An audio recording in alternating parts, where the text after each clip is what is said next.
How's going, guys? Welcome to the channel. In this video we are gonna see, what if Naruto was the Maelstrom Phoenix King and got Harem in DxD? Huge shout out to Baron Von Vardy for this story. If you wants to see awesome fanfiction like this, don't forget to subscribe. Now let's get into the video. The Underworld, a dark, monstrous place filled with vile, detestable monsters just waiting to cause havoc. At least from a human may think like that, but to a devil and other assortment of species, it's a place to call home.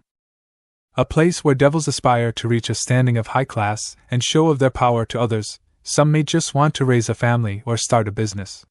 There are even those who wish to watch the world go by and linger in the bliss of relaxation. One of such happens to be a young devil, 6 years old to be exact, who is sleeping the day away in his rather luxurious room. This young devil is the fourth child of the Phoenix clan, one of the remaining 34 devil clans of the 72 pillars that make up the Devil Society. His name is Naruto Phoenix, a high-class devil with a mane of sun-kissed blonde hair that can be seen from under the covers. His soft, even breaths and the peaceful expression show that he's in a deep slumber, and isn't going to wake up anytime soon.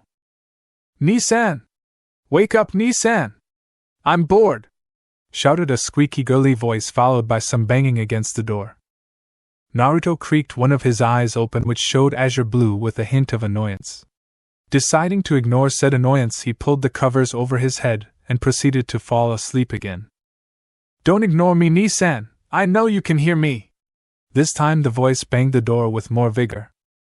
"Go away and let me sleep," mumbled Naruto, curling into a ball on his large queen-sized bed. "Go bother someone else. It's 2 in the afternoon." The voice sounded more and more annoyed as time went on. Finally giving up, he got out of bed and put on a dressing gown and trudged towards the door. Opening it, he came to the sight of a 4-year-old girl with blonde hair, wearing a pink frilly dress with her hands on her hips, giving him the biggest glare she could muster. This was Revel Phoenix, the youngest child of the Phoenix clan and Naruto's cute younger sister. "I can't help but think you're annoyed at something."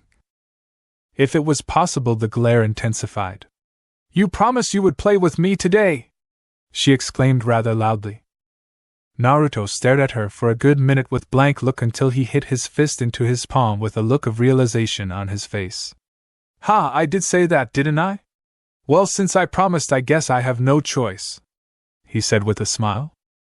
Suddenly Ravel's face changed form out of irritation to having the biggest and brightest smiles he's ever seen. "You're the best, Ni-san! Come on, let's go!" Yes. Just let me change my clothes and then we can do whatever you want." He chuckled lightly at her enthusiasm. He closed the door and swiftly moved over to the wardrobe and picked up his outfit. He wore a long-sleeved light blue shirt with a gray vest over the top. Then he put on some gray shorts and some black shoes with white stripes on them. Lastly, he walked up to his desk and opened a small golden box. Inside was a necklace with a shiny green gem attached to it. After putting it on, he scanned the room for when he forgot something but decided he hadn't. "So, Amato, what do you want to do first?" Naruto asked as he opened the door and smiled down at Revel. "Let's go to the garden." With that, she started to skip ahead with that ever-present smile on her face. Naruto walked after her in a more secluded pace with his hands in his pockets, smiling at some of the servants that happened to walk by. Break. "How did I end up here?" Naruto mumbled to himself as he looked around the Phoenix clan's rather spacious library.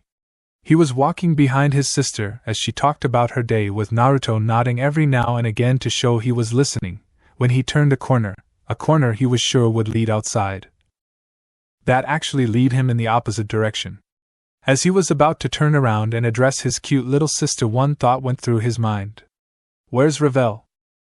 With a sigh, he just kept walking down the corridor until he came across the library he's occupying now. Well, might as well look around. "What are you doing here, young man?" Cutting his thoughts off and nearly jumping out of his skin, he didn't even get to walk 5 steps before he heard a feminine voice behind him. Snapping his neck around rather quickly, he got a good look at the stranger. She is a rather busty woman with long, wavy purple hair that falls all the way down her back with matching purple eyes. Her outfit is a dress consisting of a navy blue tunic top with gold accents, and a pale blue skirt with open sides, and black shoes over matching thigh-high stockings with garter belts. The top reveals much of her cleavage, and is held with a gold choker with blue and red jewels. For accessories, she's wearing a black headband with a red-orange jewel over her forehead to keep her long hair in place, and she wields a staff-like scepter. She also has purple lipstick. Realizing she asked him a question, he scratched the back of his head and spoke with a sheepish smile. Haha, sorry I got lost and somehow ended up here. The busted woman looked at him with amusement plainly shown on her face and spoke after some chuckling. Ah well, that's unfortunate. Tell me, what's your name, young man? As she was saying this, she was also looking at him intently. He looks familiar. I thought it was polite to introduce yourself first, he said, narrowing his eyes. She may seem nice, but he's never seen her before. Oh, how rude of me. My name is Yubeluna and I look after this library, Yubeluna said with a small bow. Yo Luna-chan, I'm Naruto Phoenix. Naruto greeted with a small smile and a lazy wave. Suddenly Yubeluna's eyes widened and she took a step back. She was speaking so casually to the fourth son of Lord Phoenix, but he also called her Luna-chan, which no one's done before. She got down on one knee and bowed her head low. I apologize for my disrespect, Naruto-sama. I did in fact not recognize you. Naruto gave her a strange look. Well, I don't feel disrespected, so you don't have to apologize, and you don't need to bow like either, Luna-chan. I just need to find my way to the garden, and my sister. Her head shot up and a surprised look was etched on her face as she stared at the boy who was now mumbling to himself. This is the first time I've spoken to him, and he's talking to me like an equal, with no shred of arrogance in his tone. As Naruto was still mumbling to himself, Yubeluna got up from her kneeling position and approached him with a smile. Naruto-sama, if you will, I can guide you to the garden. He stopped what he was doing and turned to Yubeluna. You'd really do that? Of course, she replied, smiling. Yash, thank you, come on, we're burning daylight here, Naruto exclaimed with joy while walking to the exit. Yubeluna shook her head in amusement, walking to the exit to guide him. Break. Where did you go, Nisan? Asked a sad-looking Ravel walking around the garden on her own. I bet he's gone back to bed, she ranted while stomping the floor. Break. There you go, Naruto-sama, just walking down this hallway and the garden is up ahead, said Yubeluna while gesturing to the door down the hall with her staff. Thanks, Luna-chan, you're the best, Naruto shouted while running down the hall waving back at Yubeluna. I do try, she replied, giggling into her hand, and with that she disappeared back to the library. Naruto just continued to run down the hall trying to get to Ravel as fast as possible while thinking of excuses on why he was late. She's going to be pretty mad when I turn up, I should probably get her some sweets or something. Whatever Naruto was going to think up next was cut short when he ran straight into something. Getting up with a groan, he was about to unleash a tongue lashing of a lifetime, but again he was interrupted by a much deeper voice. Naruto-chan, I've looked all over for you. Tu-sen and Ka-sen want to talk to you. Looking up, he is now stood in front of a rather tall man with blonde hair same as his and Ravel's, but he was also wearing elegant noble attire that was light blue in color. This was Naruto's oldest brother, and the heir of the Phoenix clan, Ravel Phoenix. Why'd you step in front of me like that, Ravel? Ravel merely chuckles and starts dragging the struggling boy by the arm. Don't be like that, Naruto-chan, now come, we need to go see Tu-san. I can walk on my own, you know, he shouts with irritation in his voice. He looks back at Naruto and gives him a deadpan stare. You'll just get lost if someone doesn't guide you. TCH. Naruto turns his head away with a small blush. Break. Inside the dining room, three people sat at the table eating and drinking and idly chatting, waiting for their runaway guest. The first was a man who looked like an older version of Ravel, but had a small beard growing. His attire was similar to Ravel's, but instead of light blue his was maroon. This was Naruto's father, Lord Phoenix. The second was a rather beautiful woman who looked like an older version of Ravel, except she kept her hair up high with ornate hair decorations. She was Lady Phoenix, Naruto's mother. The third person looked to only be a few years older than Naruto, with a very stylish look to him. He had blonde hair and wore a burgundy blazer with gold trimmings. This was Naruto's other older brother Riser Phoenix. They were enjoying their small talk when the doors swung open with Ruvel and Naruto entering, or more like Naruto being dragged in, with his arms crossed and a scowl on his face. "So, Naruto, where have you been, my boy?" asked Lord Phoenix with a grin on his face. Seeing where this is going, he decided to get this over and done with. "Nowhere really.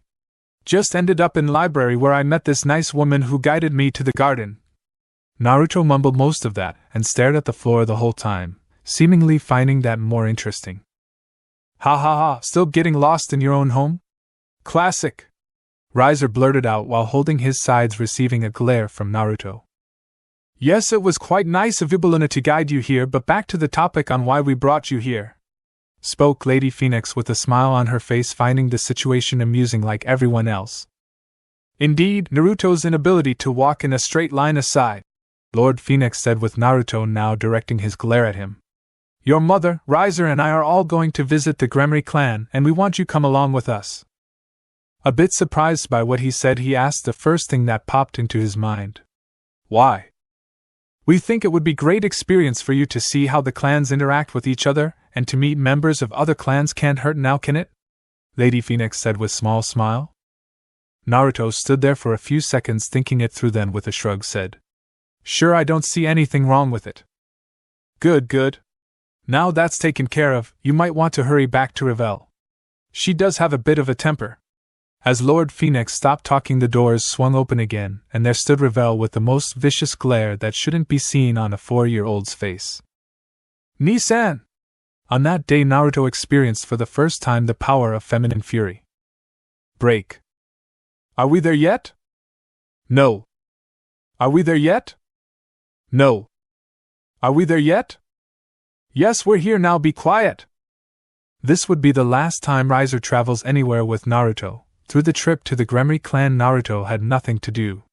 He couldn't sleep because carriage they were riding in was moving around too much, and he couldn't keep himself occupied because he forget all his stuff back at home. So the next best thing would be to annoy Riser until he exploded.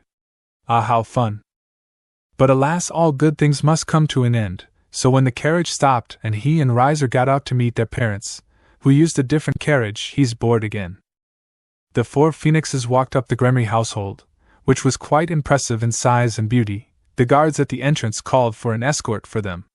They all proceeded down the hallways to dining room, Lady Phoenix having to drag Naruto with them by his arm because he kept turning down the wrong halls, where the meeting is meant to be held. On arrival, the escort opened the door and ushered them in. Naruto, being the first to enter, or dragged in, got a good look at the occupants already inside. The first was a middle-aged looking man with crimson hair and goatee. He wore a stylish white tuxedo with black shoes.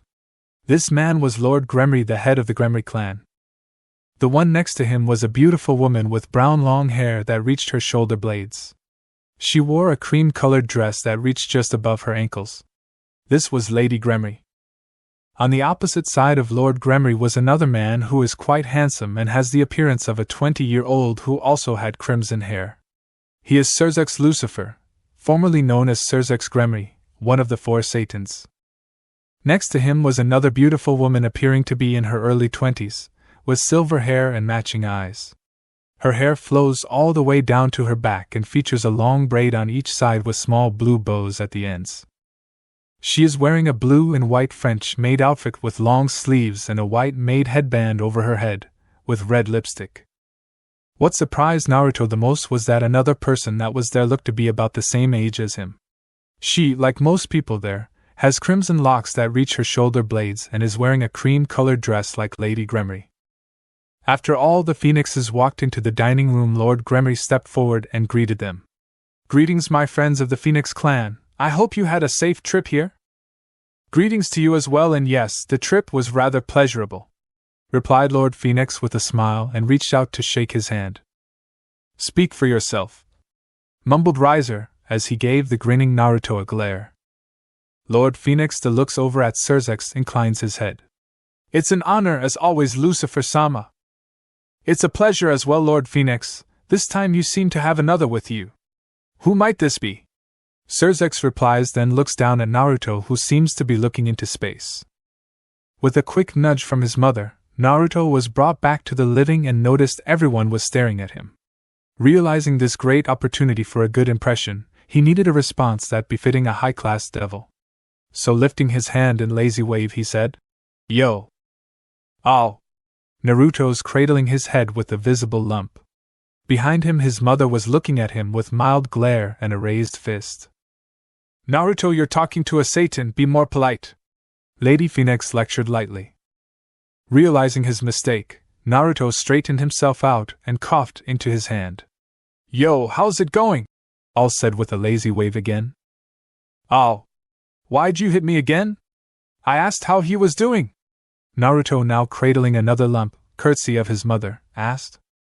Lady Phoenix just sighs and shakes her head. Suddenly laughter rings out into the room and all occupants look to see Sirzex laughing and wiping away a tear. "Ha ha ha, I like him already." "Well, anyway, seeing as you introduced your son, I would like to introduce my daughter." Lord Gremory looks over at the small reed-head girl. "Rias-chan, if you please." The now named Rias stepped forward and bowed. "Hello, my name is Rias Gremory, the heir of the Gremory clan." "Now that's out the way, I think we should get straight to the topic at hand," Lord Phoenix said while taking a seat. "Yes, the joining of our clans," said Lord Gremory with a smile, who also took a seat, as did everyone else. Naruto raised an eyebrow at that. He's not stupid, he knows for two clans to join they would need to either take over the other clan, or use an arranged marriage. He suddenly had a feeling his life is about to change drastically. "So it's agreed then, the arranged marriage of Naruto Phoenix and Rias Gremory will be made official," announced Lord Phoenix proudly. "What?" The cool breeze across my face, the trees swaying side to side in a rhythmic fashion, the bright red sky shining beautifully, and sound of nature. Ah, this is the life. Thought one now 8-year-old Naruto Phoenix, standing at 4 feet 6 inches, wearing the same attire, but instead of light blue shirt he's wearing a dark red shirt, and instead of shorts he's wearing gray trousers. He can be seen relaxing the day away in the garden, no responsibilities, and no chores, nothing, just him and nature. At least that's what he would be thinking a few years ago. Why did things have to change? Flashback. "What?" bellowed one surprised Naruto when he heard the announcement. Everyone turned to look at Naruto's surprised and shocked expression. "What's wrong, Naruto?" asked the bewildered Lord Phoenix. "What's wrong? You just decided who I'm going to spend my life with." Taking some calm breaths, he asks. "Why me?" Rias, being quiet the whole time, looked offended by that comment. She puffs her cheeks out and gives him a glare. "What do you mean by why me?" Naruto, realizing what she meant, he raised his hand up to surrender. "That's not what I meant. I've got nothing against you, it's just, this situation, I guess." Naruto. He looks over at his mother, who's staring at him intently. "You have a chance here to unite two of the major clans, don't waste this opportunity.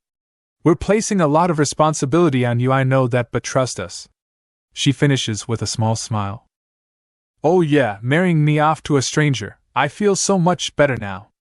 Naruto spoke under his breath to himself. Lady Gremory decided to add something with a playful wink. "You never know, you two may come to like each more than friends." Seeing Naruto about to respond, Lord Gremory quickly cut in. "Rias-chan, why don't you take Naruto-kun on a tour around the estate?"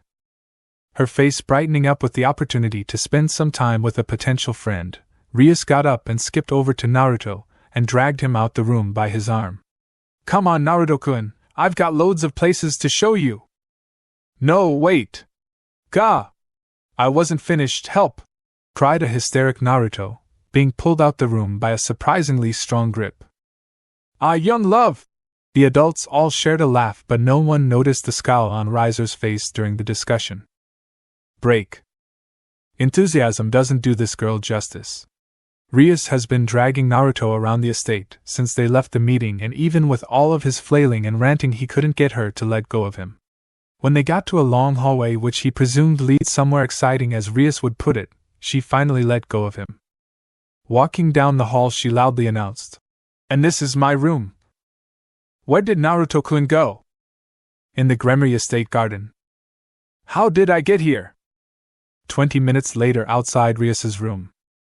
Rias found Naruto huddled in the corner of the garden surrounded by a depressed aura. Shrugging it off and dragging him off back to her room with gusto, she guided Naruto inside and he came face to face with something he didn't expect to see in there. Anime. Posters of different anime shows all across the walls, plushies of main characters scattered all around the room, and even piles of tapes and CDs of animes cluttered in the corner. Well, he'll give her an A for effort. Hearing a cough to the side of him, he turned to see Rias staring at him expectantly, but only one word came to mind when looking at her. Otaku. It happened so quick. 1 minute she was standing in front of him, the next she ran and climbed under covers while curling into a ball. You probably think I'm weird, don't you? Rias muttered from under the covers. Yes. Yes, he does, but saying that would just upset her more, so being the nice guy he is, cheering her up is the next best thing. I'm not going to lie, I've never met an otaku before, so it's kind of different, and I've never really got into anime. Rias raised her head from under the covers and stared at him. But I'm probably the laziest person around and I sleep about 15 hours a day, so if anything, I'm stranger. Naruto finished with a little laugh at the end. Staring at Naruto for a few more seconds, she finally burst out into giggles. He was weird, but so was she. Rias spent the rest of the day watching anime and talking about her favorite shows. Flashback end. Every other week Naruto visits the Gremory clan, requested by Rias of course, to strengthen the bonds between clans. He would prefer to sleep or relax, but spending time there isn't too bad either. So this is where you're hiding? Following the voice, he saw his mother walking up to him, a smile and her hands behind her back. I do believe your training hasn't finished yet. Oh yeah, did he forget to mention that having a fiancée meant that he was supposed to be powerful enough to protect her from any and all threats? Hard work, something Naruto hates. Or just moving in general. Ugh, do I have to move? He mumbled out while rolling over on his stomach. Up. Just because you absorb everything like a sponge doesn't mean you can slack off. We still don't know why your flames are a different color or how they differentiate from ours, so training to control it is the smartest approach. You wouldn't want to accidentally hurt Rias-chan now, would you? Lady Phoenix said with a sickly sweet smile. Turns out when he started to learn how to control his abilities, the strangest thing happened. He produced black flames. Naruto immediately knew they weren't natural. At first afraid he did something wrong, they seemed to burn longer, hotter and with more intensity. In his opinion he's got the control down to a T, but his mother isn't convinced. She wants to make sure no mishaps occur. She continuously pushes Naruto to his limits, seeing how much black flame he can produce, then control it, and how many times he can do this in a row. This is quite taxing on him, but she won't let up. In other words, she's a slave driver. He himself is curious in its capabilities, but his laziness overrides his curiosity. Which brings us to his current predicament, moving. Guilt-tripping me won't work. He looked up at her, defiance and shone in his eyes. Well, I guess this is the last time I'll cook ramen for diner them. Hook, line and sinker, she thought while walking away smirking. Naruto froze. She didn't. He looked at her retreating form, panic flooding his system. I was joking. You don't need to go that far. I'm sorry. Break. Arriving at the training field, Naruto noticed another occupant already waiting for them. She looked about the same age as Naruto, about 2 inches or so smaller, with vibrant red hair and red eyes to match. She wore a simple plain maroon dress with matching shoes. As she looked up, her eyes gleamed with joy. Naruto-sama! It didn't take her more than a second to cross the training field and tackle Naruto. Laughing lightly at her antics, he hugged her back. Hey Kaira-chan. Your queen is lively as ever, Naruto's mother said with a small laugh. Flashback 6 months ago. In a small town on the countryside of Japan, we can see Naruto and Lady Phoenix walking at a secluded pace down a quiet street. Why are we here again, Ka-san? Asked Naruto with a frown. His mother had forbidden him from doing anything that makes him seem lazy. That includes napping, sleeping, snoozing, etc. Don't judge him, Naruto likes to sleep. His mother looks over at him and says with a smile, Well, sooner or later you're coming to the human world. I thought it wouldn't hurt to get a head start. Naruto nods at her answer and proceeds to quench his boredom by watching his surroundings. The human world, he decided, is plain. Mothers and children walking hand in hand to wherever they're going, red-headed girls with tails stealing fruit, a bunch of kids walking to the par. Wait, what? Looking for the reed head again, he saw her running down the street with apples in her hand. And she did in fact have a tail, a bushy one at that. Deciding to investigate, he quickly ran after her, startling his mother slightly. Seeing her run into the park, Naruto slowed his pace down. Sneaking up to the tree to spy on her, he sees nothing. Taking in his surroundings, he realized the tree formation looks different than before. That's when it hit him. He's lost again. Damn it! How does this keep happening? Rubbing his head in frustration and kicking a nearby rock. She was right in front of me and I still got lost. I have issues. Still cursing under his breath, saying some things a 7-year-old shouldn't know, he heard a twig snap. Twisting his head in that direction, he noticed the little red head from earlier staring at him with curiosity visible in her eyes. There was an awkward silence filling the air as they stared intently at each other. Seeing that she isn't saying anything, it's up to him to start. Yo ho Dash, you look funny. Did she just interrupt me and insult me at the same time? Oh hell no. I'm Naruto Phoenix. Nobody makes fun of me. You're the weird Dash, you smell funny too. What the hell? Looking rather annoyed, Naruto took a few steps forward. Stop interrupting me. There's no need to shout, said the upset redhead, sniffling with added effect. No, wait, I didn't mean to, I'm sore Dash. It's okay, I forgive you, she interrupted with a smile. With his eyebrow twitching, Naruto took a long, calm breath. Who are you? Kyra, was her short reply. You. Naruto, he said with a smile, happy things are moving on. What's with the tail? At this she looked a little shy, or was that fear? Kyra, looking a bit reluctant, walked into the open and showed off her orange ears with white tips and big bushy orange tail, also with a white tip. I'm a kitsune. Ignoring her disheartened tone. Wow, I've never met a kitsune before. Now stood right in front of her, poking her fluffy ears, startling her slightly with his speed. You look pretty cute like that. Not noticing what effect that comment had on her, blushing madly and twiddling her fingers together, he heard another voice make itself known. Finally found you, young man.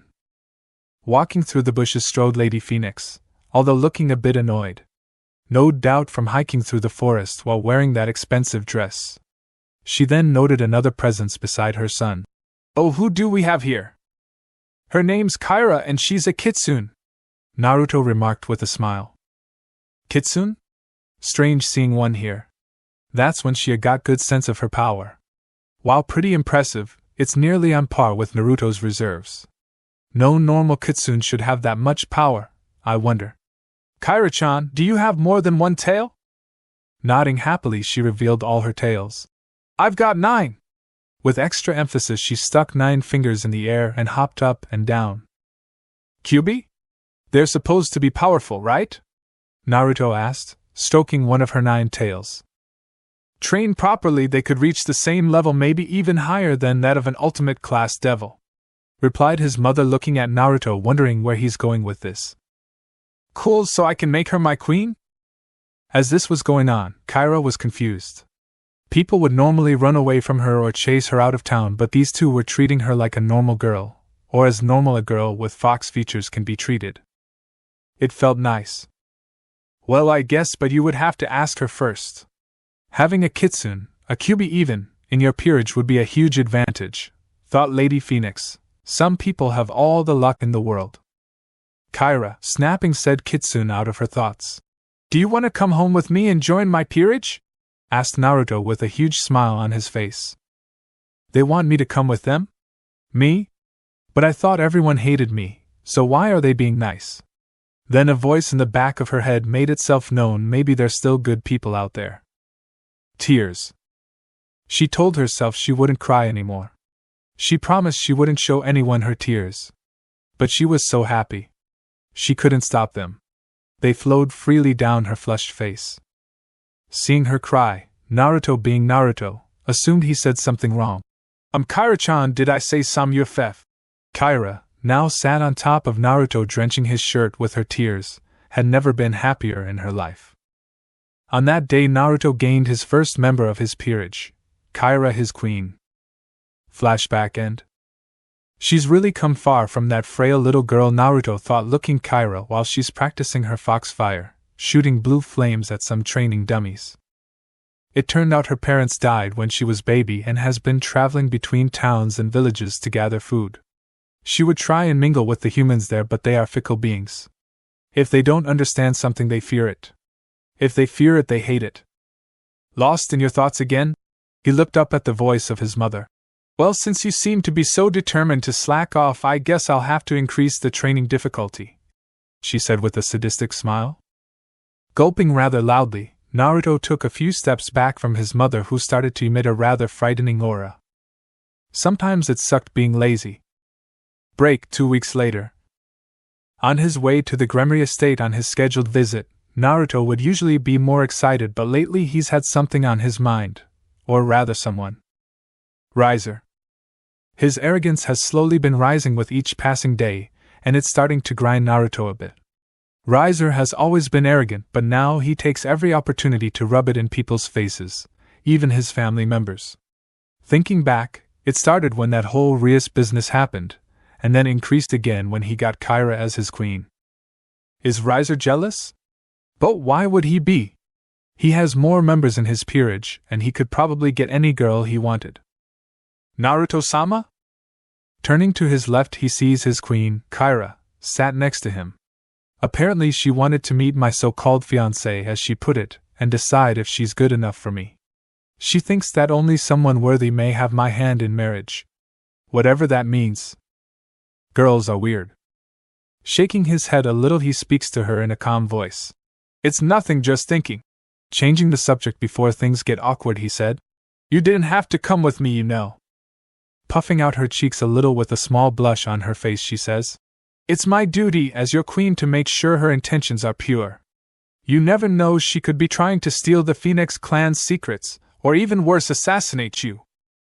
Yes, the heir of the Gremory clan is trying to assassinate me, Naruto replied dryly while giving her a deadpan stare. My point still stands. She could be up to something, and it's my job to find out what, she exclaimed with finality in her tone. Just don't do anything stupid. Break. Why did I get out of bed this morning? Naruto wondered out loud while staring at the scene in front of him with a tired gaze. Kaira, in her sage-like wisdom, announced that Rias, who was standing right in front of us at the time, wasn't good enough to be my fiancé, and that I should find a different redhead. Before I could ask what she meant, Rias, who obviously was quite insulted by that remark, got in Kaira's face and, well, now they're rolling across the floor grappling each other. Shouldn't you intervene before it escalates further, Phoenix-san? A voice made itself known from Naruto's left. Turning his head, he saw a young girl around the same age as Rias with black hair styled in a short bob cut and violet eyes that were covered by thick red glasses. She wore a plain dark blue top with a lighter blue skirt. This was Sona Citri, the heir to the Citri clan. I probably should, but I can't help but think that they need to get it out of their system, he said, still watching the girls roll around. Plus, it's entertaining to watch. As true as that may be, because of this Rias has stopped playing chess with me, Sona replied with a very small pout on her face that disappeared just as quickly as it came. I can play with you if you want, he offered while walking over to the chess board. You know how to play, Phoenix-san? Call me Naruto. Huh? I said call me Naruto, Phoenix-san is too formal, Naruto said with small smile. And yes, I do know how to play, but if I'm a challenge to you, I couldn't really say. Smiling slightly, Sona took a seat on the opposite side of the board. Very well, Naruto-san, but I'll warn you I won't go easy on you. Sona learned the hard way to never challenge Naruto's luck. Is it really alright for you to be walking around the human world without telling your parents? Asked a nervous Kaira. Currently they were walking through a rather dense forest, a forest Naruto thought everyone used as a shortcut, and you never know what kind of predator is lurking around the corner. For the 100th time, it's fine, really. We're 10 years old, we're practically adults, And it's not like we're spending the rest of our lives out here, Naruto said with bored look. You need to relax more. You're too relaxed. She gave him a hard stare. I still can't believe we came all this way just because you heard a rumor. Shaking her head a little, she continued. Usually you would be asleep or slacking off somewhere. Putting this much effort into finding some yokai isn't like you. Naruto spun around with a mock-hurt expressing while clutching his chest. Oh Kaira-chan, you wound me so! How could you say that to your amazingly badass and handsome king? Straightening himself out, he gave her a pointed look. By the way, it's not just some yokai but a powerful one, and since I only have you, I can't let this opportunity slip through my fingers. Naruto finished with a rare determined look. It's not his fault. Really. He's been meaning to get more members, but he's quite picky. Add on the fact he has to actively look for them. This doesn't bode for the young devil.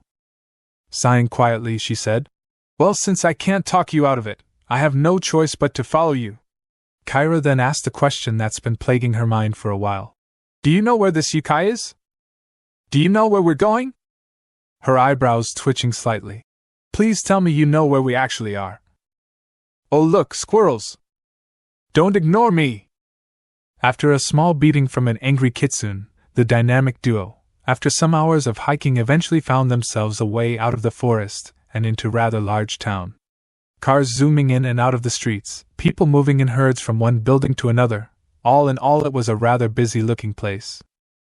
Finally seeing civilization again, Naruto didn't waste any time and quickly ran towards the town's location. Social activity! Don't run away so suddenly, Naruto-sama! Shouted an irate Kaira. Break. We've been walking around for an hour, are you sure it's here? True to Kaira's word, the duos have been scouting the town out for a while now. Naruto, not being that adept in sensing energy, decided to do it the old-fashioned way. Ask Kaira to do it for him. It might not be her specialty, but she was further ahead in her studies than Naruto. Although, that being said, finding a source of yokai in such a populated is no easy task. My gut feeling has never let me down before. The yokai has got to be here. Naruto reassured her. She gave him a look. Have you ever relied on it before? Nope, he replied without a care in the world. Before the Kaira could rip him a new one, he stopped in his tracks. I bet it's him. Looking where her master is pointing, there was a young man sitting on a bench happily eating what she assumed was his lunch. He seemed to be in his early 20s, give or take a few years, and wearing a skin-tight sleeveless black top with light gray combat trousers. He also wore 2 fingerless crimson gloves and crimson combat boots. What Kaira noticed first, however, was his bright orange shoulder-length hair. Spreading out her senses, the young man did in fact have quite a vast amount of energy in him. Kaira then pouted and turned with a huff. You got lucky. Chuckling a little, Naruto walked up to the man who by now had finished his lunch, realized he was being approached by someone. Looking down at Naruto, he said, What do you want, kid? Are you a yokai? Blunt as ever, Kaira thought while face-palming. Maybe, why would a deviling want to know? Cool, join my peerage, Naruto said rather loudly, unable to contain his joy anymore. What's your name, kid? He asked after a couple of seconds. Naruto Phoenix. What's yours? Ringo. The now named Ringo stared at Naruto intently for a minute or so, trying to figure out what his intentions are. It's not exactly normal to be asked to join someone's peerage when they know next to nothing about you. You do know I could be really weak or a psychotic manic. Does this kid think anything through? Are you? Ringo couldn't hold it in. He started to chuckle lightly until it erupted into a full-blown laughter. Haha, of course not, kid. I'll tell you what, if you impress me, I'll think about joining you. You got yourself a deal. Break. The duo, now trio, made their way back into the forest, much to Naruto and Kaira's dismay. After trekking for a couple of minutes, they came upon an opening that was covered in craters and other assortments of scars. What happened here? Looking up at Kaira, who asked the question, Ringo said, This is where I train. I thought this place would be the perfect for my little warm-up. Ignoring his remark at her master being weak, she turned to Naruto. You sure you want to go through with this? Sighing slightly, he replied. Not really, but I do need more peerage members. Ringo, now standing in the middle of the opening, he gestured towards Naruto. This is how it's going to go down. The arena is this opening. We fight till either one of us is unable to continue. Agreed? Nodding his head, he walked to the opposite side of Ringo. Before we start this, I've got to ask you something. Surveying Ringo nod his head, he continued. Why are you so into this? You could have just as easily refused my offer. Regarding his confused expression, Ringo sighed. Seriously speaking, I was bored. I haven't had a fight in a while, and you might be the one to solve that problem. He finished with a smirk. You think I can beat you? Naruto said, not bothering to hide the surprise in his voice. Haha, no, that's not what I meant. Something tells me I'll fight a lot of strong people if I hang around you for a while. But like I said, you have to impress me first. With that, Ringo got into a relaxed stance. Not understanding what he means by that, he shrugged and got into his own fighting stance. No one moved as the wind blew by. Wanting to get this over and done with, Naruto quickly conjured up a black fireball, the size of volleyball, and launched it at Ringo. Impressed by the size of the attack, he quickly rolled to the right only to come face to face with another fireball. Ringo jumped over the second ball of fire, and then broke into a sprint when he landed. Wanting to make this a close-range fight, he bolted it towards his direction, but didn't go unnoticed by Naruto, who launched a volley of fireballs. Looking in awe, he watched Ringo weave in and out of his attacks with great athletic ability, and then disappeared completely, only to reappear in front of Naruto with his fist rose. Using the reflexes he gained from his mother's torturous training, he managed to dodge the fist and roll out of the way. He then watched in slight fear and amazement as Ringo's fist impacted the ground, leaving a small crater in its wake. Finally registering how outmatched he is in close quarters, Naruto quickly took to the skies. Or at least that was the plan before Ringo grabbed his ankle, pulled him down, and thrust his elbow into his gut, pushing the air out of his lungs. Kicking of his chest and propelling himself out of his grip, he shot a stream of fire out of his palms at Ringo's face. Not finished yet, Naruto cocked his fist back, surrounded it in fire, then thrust it forward. Heiken! A stream of black fire the size of a truck flew at incredible speed across the field at the unsuspecting Ringo. Extinguishing the flames on his face, he got a good look at the big ball of hurt hurtling towards him, so not intending on burning to death, raised his leg high in the air, then with amazing amount of strength brought it down on the ground. The earth around them shook when the fire crashed into Ringo. The anticipation was killing him. Had he won? Only for his hopes to fall to pieces when a perfectly fine-looking Ringo emerged from the smoke. But what shocked him more was a wall of rock surrounding him. It had protected him from his attack. Ringo, taking advantage of his dazed expression, promptly charged Naruto and kneed him in the gut and sent him flying through the air. Groaning in pain, Naruto stood back up and, quickly reassessing the situation, he realized something. Ringo was stronger. He was faster. And he definitely had more fighting experience than him. This is why he doesn't usually rush things. Shaking his head of those thoughts, he was determined to gain another member, and by Satan he would get one. Sprouting his wings and swiftly flying up, he held his arms out and conjured a hefty amount of his power to them. Not wasting any time, he started to spin in the air and released a lot of flames from his body. The hell is he doing? Not sure what to do, Ringo stood in the same spot, waiting to see what happens next. As Naruto spins faster and faster, black flames start to surround his body and produce very large amount of heat. Feeling the heat, Ringo had a bad feeling about this, so promptly bent his legs and flung himself right at Naruto with his fist cocked back. Seeing the approaching Ringo, Naruto, finally done with his technique, spun downward straight into Ringo's path. Fist collided with the tip of the twisting flame, the resulting explosion, large enough to shake the trees around them, launched both combatants into the forest, through some trees in Ringo's case, and into the ground with a loud thud. Naruto-sama! Cried a hysteric Kyra while running towards Naruto's prone form. Kneeling by Naruto, she checked his body for any notable injuries, but his regeneration powers already finished healing him. You really didn't want to draw that fight out, did you? She giggled while stroking his golden locks. How's he doing? Abruptly getting up and standing protectively in front of Naruto, she saw Ringo, burn marks all over him, striding in their direction. Noticing her behavior, he swiftly raised his hands in a surrendering motion. Whoa there, Missy, I'm not going to hurt my king, so no need to worry. Blinking a few times, she just registered what he said. What? Haha, he impressed me alright. That much control over his powers and only a kid, I'm already excited of how much of a monster he's turning into. Pausing, he looked down at Naruto. So what happens now? Actually, I want to ask you something, said a croaky voice which turned out to be Naruto as he propped himself up on his elbows. After calming down a frantic Kyra, he continued. You said you're a yokai, but you didn't say which one. Smiling at the blonde, he said. You're right, I didn't. Well, to answer your question, I'm a wercat, or to be more precise, a wertiger. Getting over his shock state first, Naruto pulled out a chess piece from his pocket and said, Well, welcome to my peerage, Ringo the wertiger, my rook. Break 1 week later.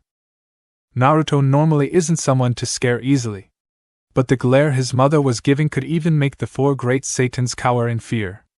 When she found out he went to the human world on his own, she was furious.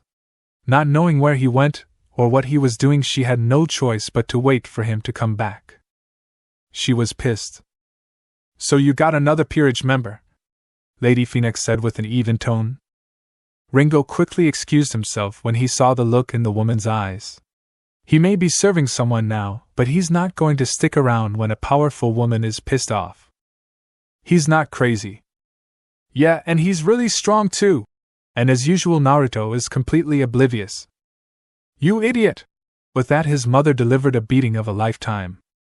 Break. After having his ass handed to him by his mother, Naruto promptly vowed to never upset his mother again. She packs a mean punch. I heard you got another member. Coming to a halt on his way to the dining hall, he heard a voice. Turning, he saw his brother Riser leaning against the wall and smirking. He's also strong. You should watch out, I'm catching you up. Naruto replied with his own smirk. His smirk growing slightly, he pushed himself off the wall and strode towards Naruto. Oh, I'm sure he is, but it's going to take more than some puny cat to beat me. Oh, you want to bet on it? Oh, he didn't. Everyone in the Phoenix clan knew that winning a bet against Naruto was impossible. His luck seems to trump all odds and beat everything. No one can blame Riser when he hesitated slightly. Only slightly. And what bet is this? A cold shiver rose up his spine when he saw his brother's mega-what grin. A few years down the line we're going to compete. My peerage versus your peerage. You sure you want to do this, little brother? I wouldn't want to embarrass you in front of your friends. He couldn't help, he hoped Naruto wasn't joking. A fight like this would be exciting. Of course, I'm sure. I'm not just going to win, it's going to be a clean sweep, exclaimed Naruto, punching his fist in the air. Well, you've brought this on yourself. No backing out now, it's time to show you who's number one, shouted Riser over his shoulder, walking down the corridor. We'll see about that. Break 2 weeks later. You have 2 members already, came the voice of Arias Gremory. Naruto, now on one of his regular visits to the Gremory clan, was sitting with Rias in the dining hall. He just told her how he got his second peerage member. And you're going to fight your brother? You're crazy. You never know, he could win, came the voice of Surzex as he entered the room. Hey Naruto! Hey Surzex. You're supposed to call me Oniai-tan. I refuse. Don't be like that, Naruto-tan. Don't hug me all of a sudden. Help! Let go of him, Oniai-sama. Rias-tan, I'm trying to spread my love. I don't want it, go away. Surzex-sama, could you please behave like a dignified Satan? Everyone froze. Turning around, they saw a not-so-happy-looking Grafia who staring intently at Surzex. Completely oblivious to the danger he's in, Surzex appeared next to his wife. Grafia-chan, Naruto-tan won't call me Oniai-OW. Grafia, pinching his cheek and simultaneously leading him out of the room, spoke to him in a calm voice. Surzex-sama, could you please come with me? We have much to discuss. With peace and quiet finally obtained, Naruto sighed loudly. Your brother is so weird. Giggling into her hand, Rias was about to speak only to be interrupted by someone else opening the door. In came a young girl who looked to be around the same age as Rias with long black hair and violet eyes.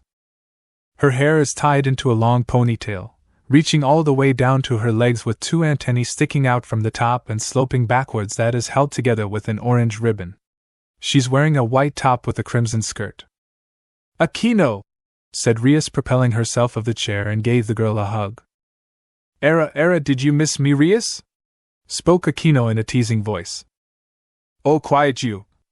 Her cheeks were tinted pink as she turned away. Facing Naruto, she suddenly remembered something. "Oh yeah, I forgot to tell you. This is Akino Himejima, my queen." Widening his eyes slightly, Naruto got out of his chair and approached them. "I didn't know you had a queen." "Yo, I'm Naruto Phoenix," he finished with a smile. "So this is the guy you're going to marry? No wonder you're so smitten with him," Akino said with the same teasing smile. "Akino! Don't say that!" a now cherry-red Rias shouted. Break. Letting Rias calm down, the three of them went to the garden and chatted a bit about whatever came to mind. Later Sona arrived and joined the three of them and played chess with Naruto. She still can't understand how she loses to him every time. A topic was soon brought up that got Naruto's attention. "School? Why would I want to go to a school?" "Not right now. We're talking about in a few years. You should come with us," Rias said as she sat closer to him. "Go to some boring school or sit at home and sleep. Oh, the choices," Naruto remarked sarcastically. "If you can't cope, then there's no need in pushing yourself, Naruto-san," Sona stated while sipping on her cool drink. "Mao, don't you want to learn what the human society is like? It's going to be so fun. You have to come, please." Rias moved closer and closer with each word spoken. She was nearly sitting on his lap. "Nope. There's nothing you can do or say that," Naruto would have continued but forgot one rule every man should follow. Never look a girl in the eye when they want you to do something. Right now he made the mistake of looking into Rias's eyes. Those darn puppy dog eyes. So cute and adorable. "No! Come on, Naruto, stay strong." Quickly shuffling away a few feet, he tried to compose himself. "I'll think about okay. Just stop looking at me with those eyes." Smiling happily, Rias high-fived Akino and Sona and shouted, "Yay, the four of us are going to school!" What have I done? Co-Academy. Joining an all-girls school now turned co-ed would be a young hormone-filled boy's dream. But no, not for Naruto. He could care less about that. Get up early, go to school, be bored out of his mind, then go home and repeat the process the next day. Why did he agree to this? Those would be the thoughts going through his head. However, Naruto is currently indulging himself in his favorite pastime. Sleeping. Sleeping peacefully under his covers is a Saiyan-looking Naruto Phoenix, or in the human world, his alias, Naruto Uzumaki. You could see the faintest of smiles on his face, dreaming about Satan knows what. But as usual, things don't go quite Naruto's way. Beep beep beep. Scrunching his face up in displeasure, he pivoted his head to regard the noisy contraption. He opened his eyes and looked at the clock. 6 a.m. Smash. Who the hell gets up at 6 in the morning? Muttered a sleepy and a rather annoyed Naruto as he retracted his outstretched limb formed the now broken clock. Deciding a shower may help cool him down, he tried to shuffle out of his bed only to feel something pressed up against him. Panicking a bit, he shuffled to the other side of his bed only to feel something else, and equally as soft, press into him. Lifting the covers, he came face to face with two mops of red hair. Rias Gremory and Kyra, his queen, are sleeping on either side of him. Naked. Very, very naked. Not being able to peel his eyes of their very plump behinds, firm but soft and large friests, and their cute expressions, he felt the heat quickly raise to his face. This isn't the first time this has happened, but that doesn't mean he's used to it. He swiftly but carefully untangled himself from their vice-like grips and ran to the bathroom so to avoid any embarrassing situations. Calming his heart rate down, he walked towards the mirror and stared at his reflection. At 18 years of age, he can confidently say, he's damn good looking. His mane of sun-kissed yellow hair grew over the years and now reached his neck with two bangs framing his face. His azure blue eyes shined kindness and seemed to draw people in. His chiseled chest and six-pack produced from his rigorous training could turn any guy green with envy. Finishing his shower, he stepped out of the bathroom to see Rias getting dressed in her uniform while Kyra was stretching on the bed. "Naruto, you could have woke me up, I would gladly help wash your back," said Rias as she walked over and wrapped her arms around his neck. "Now I wanted to wash your back too," whined Kyra with a cute pout on her face as she grabbed his arm and pressed her assets against him. A blush was quickly making its way on his face, so he promptly changed the topic before his brain turned to mush. "Arias-chan, don't you have to meet your peerage?" Her face lit up in realization and detached herself from him. "You're right, I do." Kissing him on the cheek, she summoned her transportation circle and said, "See you at school, Naruto-kun." Looking at Kyra, he saw her sly smile and knew what she was up to. "And you need to put some clothes on." She looked at him with pleading eyes. "Seriously, you're the most perverted person on this planet. Even more so than the perverted trio." Letting go of his arm, she walked out of the room, but not before blowing a kiss at him. She was still but naked. "Nice butt!" "Shut up, Ringo Baka. Why does everyone have so much energy in the morning?" Naruto mumbled to himself. Walking up to his wardrobe, he put on his uniform. The uniform consists of a black blazer with white accents, a white, long-sleeved dress shirt with a black ribbon on the collar, and matching black pants. Putting on the finishing touches, he left his room and walked down the hall with as much enthusiasm he can muster. That is until the smell of waffles reached his nose. Sprinting into the kitchen and saw three girls. One sat at the table drinking some juice and the other two cooking. The one sat at the table was a petite girl, with bright pink-colored eyes, round face, and short silver hair.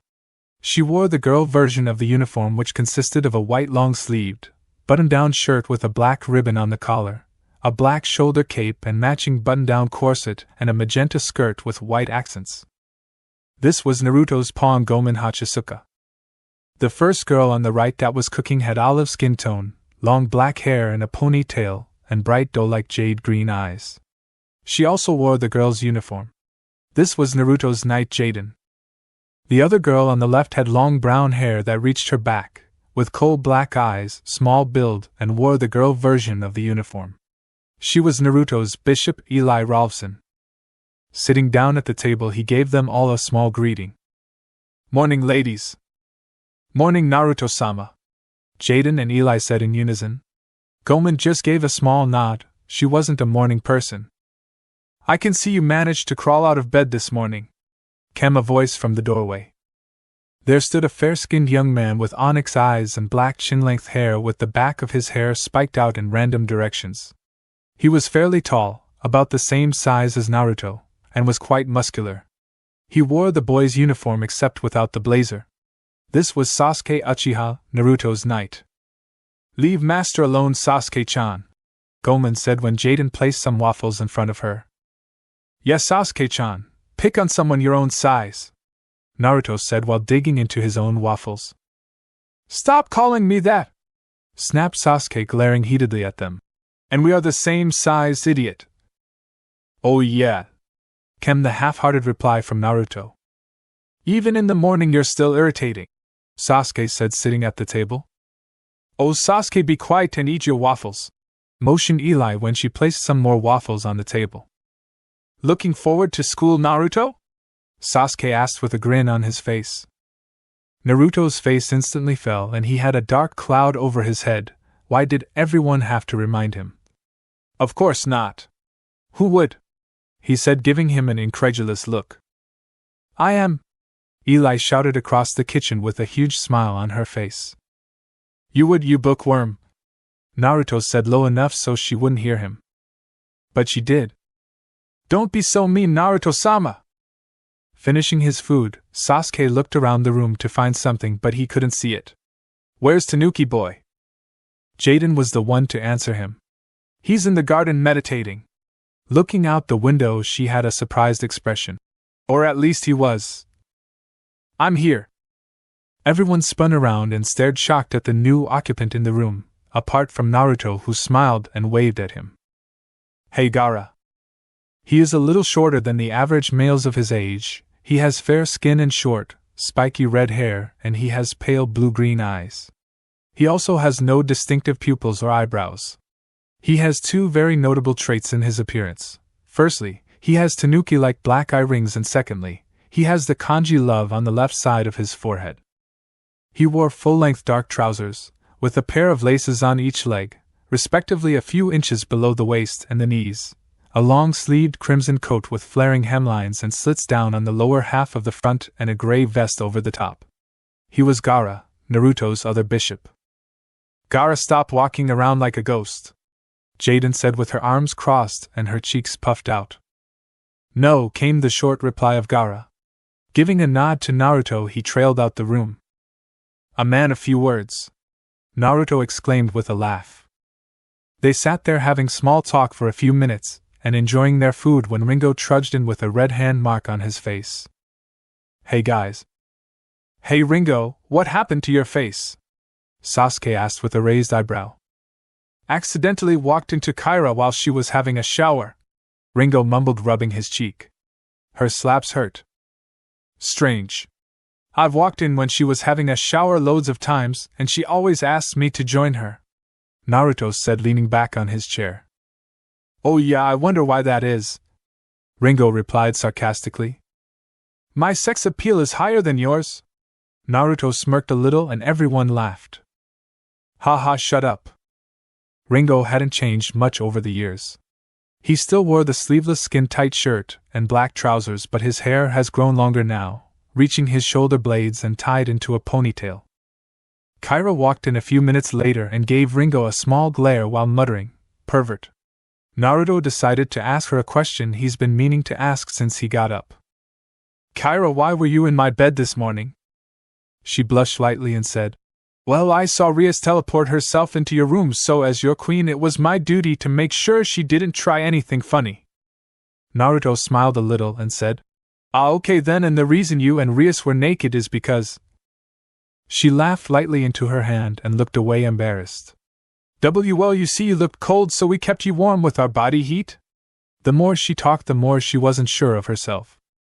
Lucky bastard. Ringo giggled perversely. Only Naruto would have two of the hottest women after him. Yeah, I believe you. Naruto laughed, as did everyone else. Sometime later, Naruto, Kyra, Sasuke, Gomen, Eli and Jaden were stood outside about to leave. You and Gaara look after the house until we get back, okay, Ringo? Naruto said to Ringo, trudging slowly to school. Yeah, we got it under control, Ringo reassured him. Now get going or you'll be late. Yes, Mom. Brat.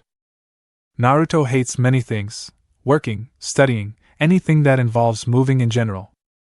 But right at the top of the list is fangirls. Sorry ladies, but I've got prior engagements, said rather nervous Naruto. Currently it was lunchtime and he was surrounded by a bunch of his more aggressive fans. Ah, Naruto-kun, do you really have to leave already? Can't you stay a bit longer? Yeah, we'll keep you company. Those were some of the frantic yells he was hearing among the group. So Naruto did what Naruto does best. He runs from his problems. Ah, help me. He's getting away. After him. Running down the halls and being chased by a horde of girls, Naruto weaved in and out of passing students. Sometimes he spotted someone he recognized, Sasuke and Gomen, but instead of helping him they just laughed and pointed the rabid girls in his direction. Realizing he can't outrun them, he dives through the nearest room and closes the door. Hearing them run by, he lets out a breath he didn't even know he was holding. Why are you here, Naruto-san? Came the voice of someone already occupying the room. Turning around, he saw the neutral look of Sona Citri, or in the human world she is known as Saunashir Torai, the student council president. Looking around the room, it seemed Naruto accidentally ran into the student council room. Aware of the fact he hasn't answered her yet, he straightened himself out and said, Hey Sona-chan, just came to visit you, aha! He finished with a nervous laugh. Pushing up her glasses, she closed her eyes and said, You were running away from your fan club again, am I right? She knew of his fan club. It was even larger than Rias and Akino's fan club, and that's impressive. Yes, they were like a horde of viscous man-eating monsters. It was terrifying. At the end, Naruto curled into a ball in the corner with a depressing aura around him. You're overreacting, Naruto-san. Now could you please leave? I have work I need to finish. Honestly, having a fan club isn't so bad. She's had a fan club since she started at this school and has never been attacked, as Naruto would put it. Although that's because she's cold to everyone. Hey, you're kicking me out? But, he gulps and points at the door. They're still out there. Don't you have somewhere to be? Getting up and the depressing aura completely disappearing, Naruto said. Oh yeah, I'm supposed to be meeting up with Rias in the Occult Research Club room. I'll be seeing you, Sona-chan. With that, he ran out the room. Break.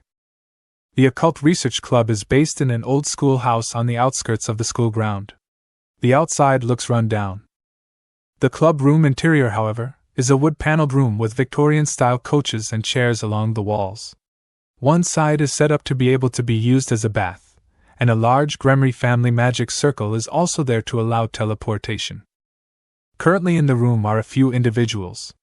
Behind the desk at the end of the room sat Rias Gremory with her fingers intertwined and glaring at the door. Behind her stood Akino Himejima. Akino has grown into a very beautiful woman. Her hair, now nearly reaching her feet, is set in one ponytail, and held in place by an orange band and a bust that could make anyone jealous. She is also wearing the girl version of the uniform. She currently looked amused. Sitting on the couch with a cookie in her hand is a rather petite-looking girl with white hair and hazel eyes. She's wearing the same uniform but without the cape. Stood leaning against the wall is a handsome young man with short blonde hair and gray eyes.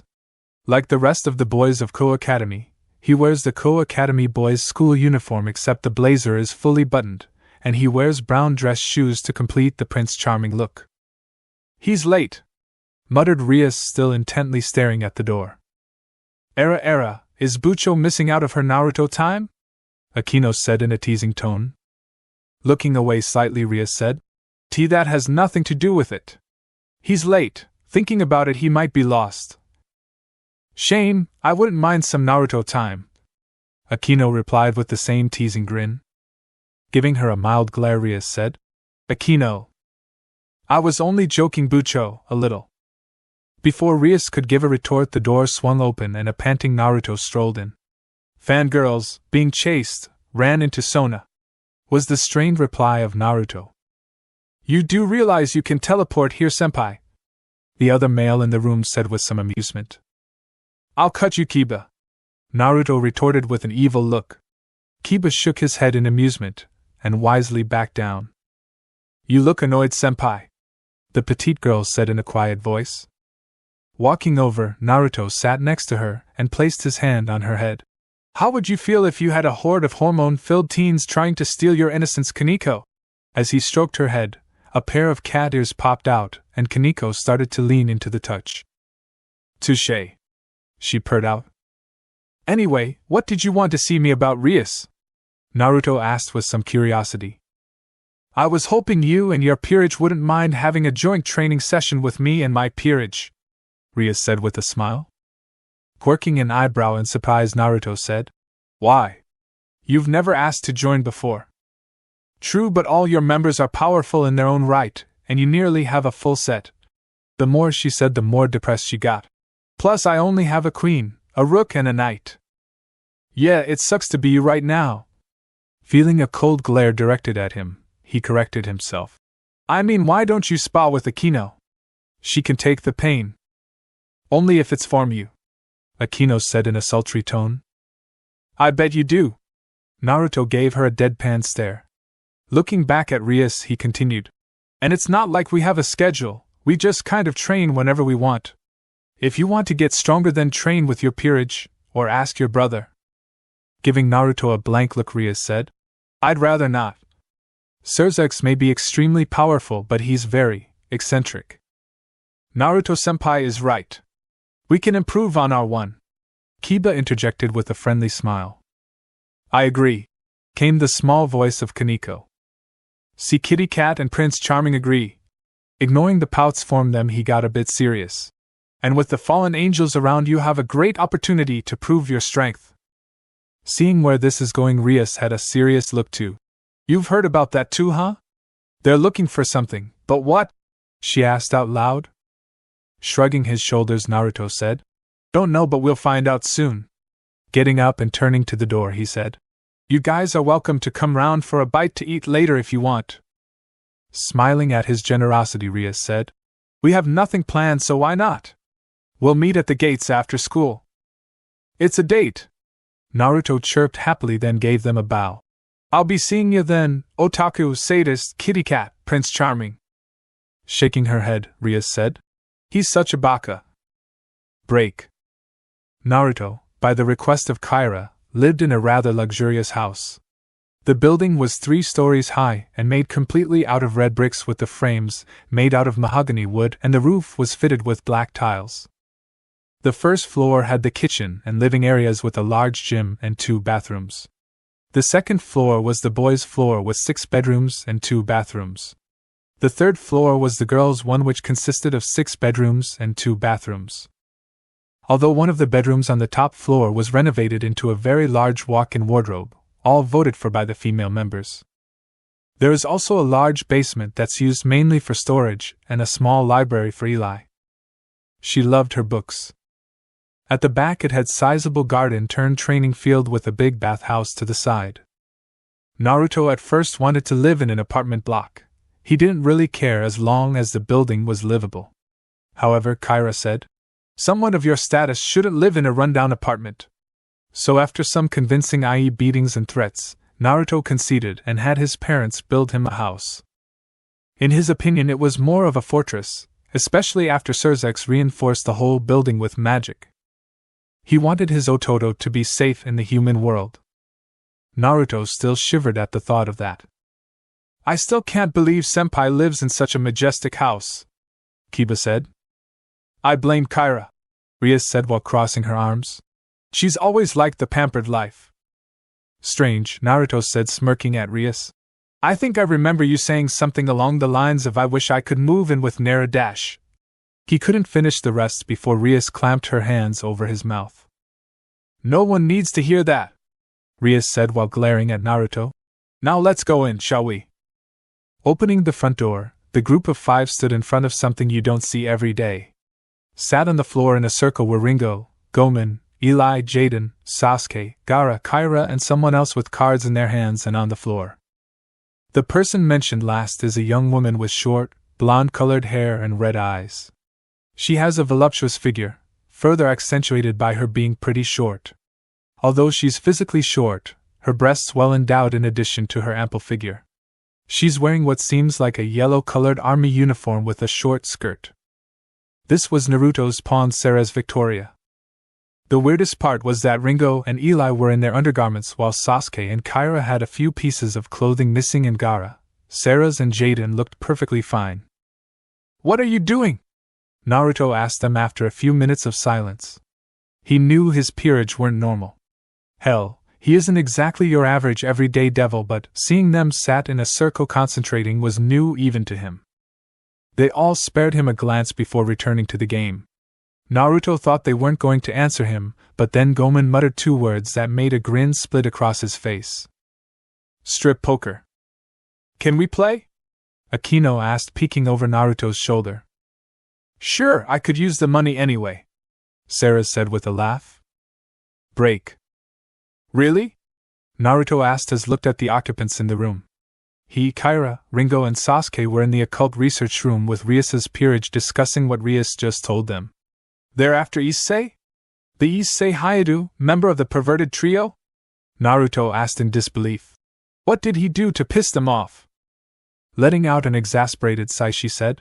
I'm sure of it. Fallen angels don't kill people without reason. Now there are a few reasons why they would try to kill him, but I think the main reason is... She looks each person in the eye and says, he has a sacred gear. But that doesn't really make sense. Sasuke was the first to break the silence. They wouldn't go out of their way to kill someone with a run-of-the-mill gear. Unless it was a powerful one. This time it was Ringo interject. They want to eliminate him before he can turn into a potential threat. Looking back at Rias, Naruto said, "So what are you going to do?" She looked up at him, and she seemed to be in thought. "Why not add him to your peerage?" Snapping her head up in surprise, she was about to say something before Naruto cut her off. "You said you need more members, and having someone with a sacred gear in your peerage gives you a huge advantage, even if he is a pervert." He finished, earning a chuckle from a few people. She thought about it, and what Naruto said is true, but she had to ask, "Why don't you want him?" Seeing the look of confusion on his face, she said, "Well, like you said, he may have a powerful gear and you guys are like friends." Chuckling lightly, Naruto said, "We're not really friends. I just have a lot more tolerance dealing with perverts with the amount of time I've spent with Kyra." Ignoring her dignified shout of "hey," he continued, "Plus, I don't really want him in peerage anyway, only got a few pieces left." Smiling, she nodded her head and said, "It's decided then, Issei will join my peerage. Let's get to planning." Break. "Will you go out with me?" 6 simple words. These words will change Issei's life forever. Break. "Why do we have to watch over him?" Sasuke asked, not bothering to hide his annoyance. Right now, Sasuke and Gomen are sat in a tree overlooking Issei's date with his girlfriend Yuma Amano. Gomen looked at Sasuke and said with some irritation in her voice, "For the last time, he chose me because I'm a ninja, so I'm naturally stealthy, and out of everyone else you're the next best thing. I can't help but think he chose us because he himself didn't want to come. Most likely. Why did their king have to be so irresponsible? Can you die for me?" "Oh, looks like the party's getting started," Gomen said, and she leaned forward to get a better view. Yuma made what seemed like a spear of light and lodged it in Issei's abdomen. He stood there with the spear sticking out of him, pain and confusion plastered all over his face, before he finally fell back on the floor. "I get some sort of strange satisfaction from him getting killed like that. Is that weird?" Sasuke asked as he watched the fallen angel fly away and leave the now dying Issei. "Nope. Well, he's holding the contract he got from Rias's familiar earlier, so there's nothing for us to do now," Sasuke said, getting ready to leave. Gomen turned back to the prone form of Issei and saw a red magical circle appear next to him. "Yeah, let's go." Break. "Wow, 8 pawns?" Naruto asked, sitting next to Kaneko, who was happily purring on his lap. "He must have a really powerful sacred gear." Nodding her head with a smile, Rias said, "I can't help but agree. What if he has a Longinus? Oh, the possibilities! If he has a Longinus, I'll gladly let Akino tie me up and have her way with me." As Naruto said that, he felt a cold chill go up his spine and turned to see Akino giving a very seductive look. Era, I do hope he has one. I'll be taking you up on that, Naruto-kun," Akino said, and walked away swaying her hips. "I'm going to regret saying that," Naruto muttered to himself. "Maelstrom, don't say such things." Rias whined and pouted like a child. "If anyone is going to have their way with you, it's going to be me." Seeing a wicked grin spread across her face, Naruto couldn't help having perverted thoughts. Quickly shaking his head, he asked a question that's been plaguing his mind for a while now. "When Sasuke and Gomen arrived home, they said Issei had a light spear lodged into his stomach. How did you manage to heal that?" Realizing where he's going with this, she said, "Don't worry, I didn't stay the night if that's what you mean." Deciding to tease him a bit, she said, "Oh my, are you jealous?" Even though he shook his head furiously, Rias could still see pink lightly dusting his cheeks. "Oh, of course not. Why would I be jealous of a pervert like him?" "Yes, Naruto, whatever you say," Rias laughing into her hand. "Speaking of the pervert, did you really not tell him he's a devil?" "Nope." "You sure that's a good idea? What could possibly go wrong?" Break. "Even though it's night time, I'm full of energy," Issei thought as he walked home. "This feeling has been quite strong lately." "How unfortunate." A voice came from behind Issei. He spun around and saw a middle-aged looking man with short black hair. His outfit consisted of a pale violet trench coat, black pants and shoes, and a black fedora. "Actually bumping into someone like yourself in a place like this. What's this guy talking about?" Issei thought as he took a few steps back. The figure stepped forward and said, "Trying to run away? Tell me, who is your master?" At a time like this, Issei did the only thing he could do. Run. Break. Alright, I'm in the park now. After running this far, there's no way that guy could follow me. Issei panted out and looked around the park for any movement.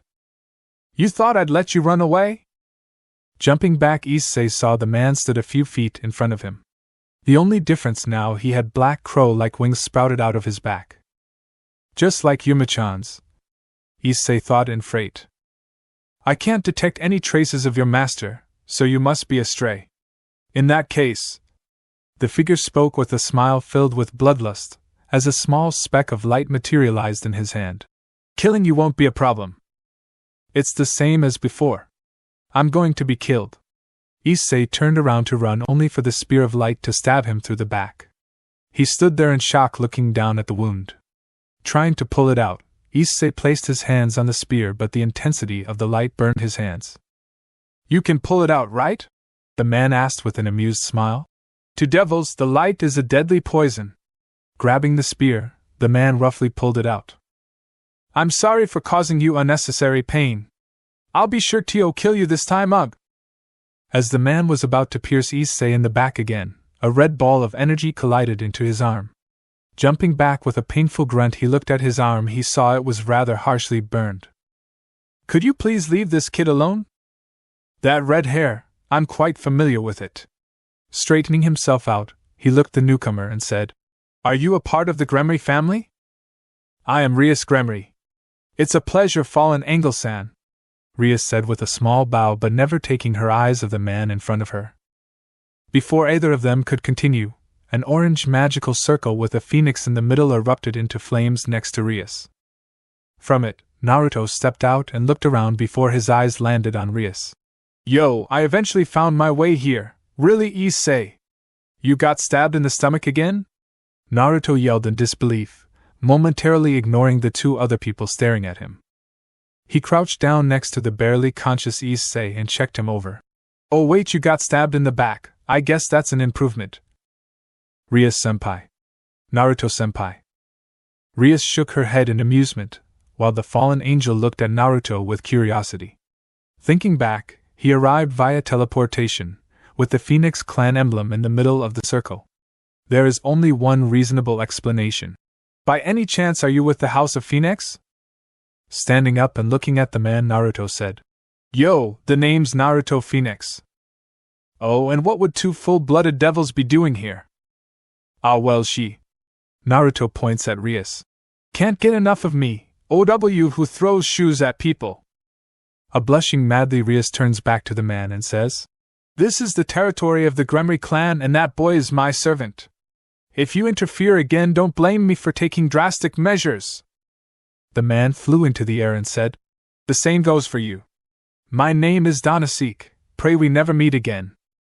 I still think I should have set him on fire. Naruto muttered with a yawn. Rias ignored him for the favor of her newest servant. He looks badly wounded. It's going to take me a while to heal this. You're not going to use that method, are you? Rias looked at Naruto and strode towards him with a very sexy smile, while swaying her hips. She wrapped her arms around his neck and whispered in his ear, Only for you, Naruto-kun. And with that she detached herself from the now dazed Naruto and teleported herself and Issei to his house. She had to hurry back to her Naruto, of course. Coming back to reality, he stared at the spot where Rias stood. Women. Chapter end. Alright, that's it for today's video, guys. Let me know in the comments section how was the story. And also don't forget to like, share and subscribe. I will meet you in another video. Peace out.